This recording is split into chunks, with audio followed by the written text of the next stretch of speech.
So Icon Bioscience, we are a private specialty drug development company focused on developing improved ophthalmology products based upon our proprietary drug delivery system. This platform is our Verisome platform, which I'll tell you a little bit about.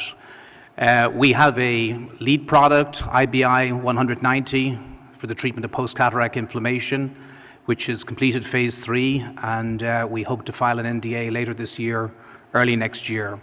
Additionally, we have an experienced management team who's got a successful track record of taking products through FDA to commercialization, and also in terms of generating shareholder value, as shown by some of the successful exits on the companies below.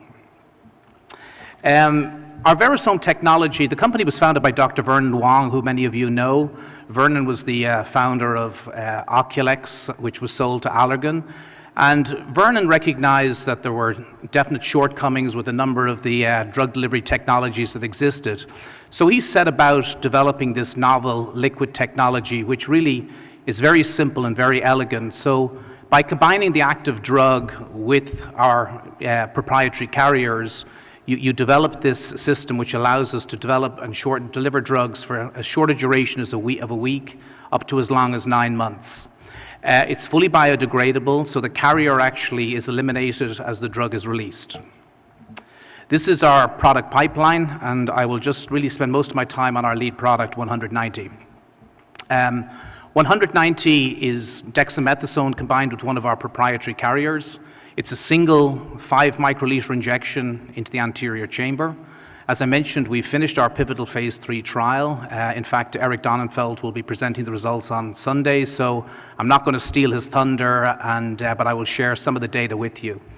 In terms of product positioning, I think we're all aware that there seems to be a lot of excitement around dropless therapy, removing the needs for drops. And clearly, Icon, we're at the forefront of developing these type of products. Additionally, when you see some of our data, I think you'll see that by placing the drop in the anterior chamber, you really get a very dramatic and anti-inflammatory effect, and as you'll see from our efficacy data. So after we'd completed our initial dose-ranging smaller studies, we conducted a larger phase 2b trial.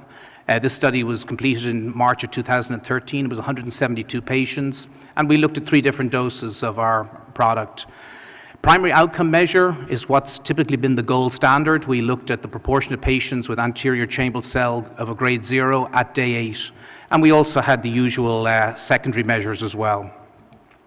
So this is what we saw. In terms of day 8 clearance rates across the doses, we saw a range between 50 to 60% clearance, which is quite significantly better than what has been observed with drops. This then shows the secondary measure in terms of ACC clearing grade 0 over the 30 days. Then we discussed phase 3 with FDA, and this is the study that we designed and came up with. The one major difference here is we included a placebo arm. We took the 2 lower doses. The primary outcome measure remained the same, secondary measure is the same. And the study met all of its primary and secondary measures with statistically significant differences between the active arms and the placebo. I think you'll see, this is the only data I'm showing is actually our day 8 clearance rates here. And again, this confirms what we saw in our phase 2b study. Again, we saw 63 and 66% of patients had 0 cells. In terms of safety, there were no ocular serious adverse events reported during the study. The side effects that were seen generally were similar both in the placebo group and were similar to what you see with steroid treatments. Frankly, most of them were most likely related to the cataract procedure.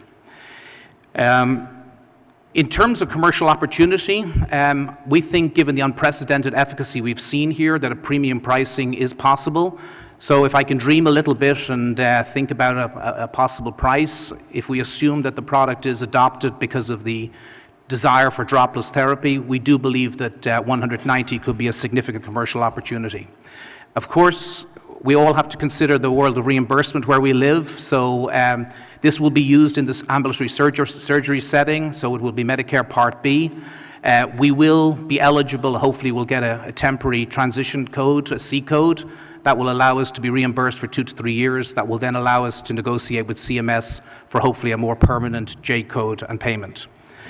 Very quickly, next in the pipeline, we have a long-acting triamcinolone product, which we have demonstrated in 2 previous studies that we can deliver for up to 12 months. And of course, like many folks here, we have a latanoprost product as well. We are taking this through preclinical studies as we speak. We hope to have our second preclinical study completed this year, file an IND and to be into humans next year. So I think I've got to basically leave at this point in time. So thanks for giving the opportunity to speak, and we look forward to updating you on our progress. Thank you.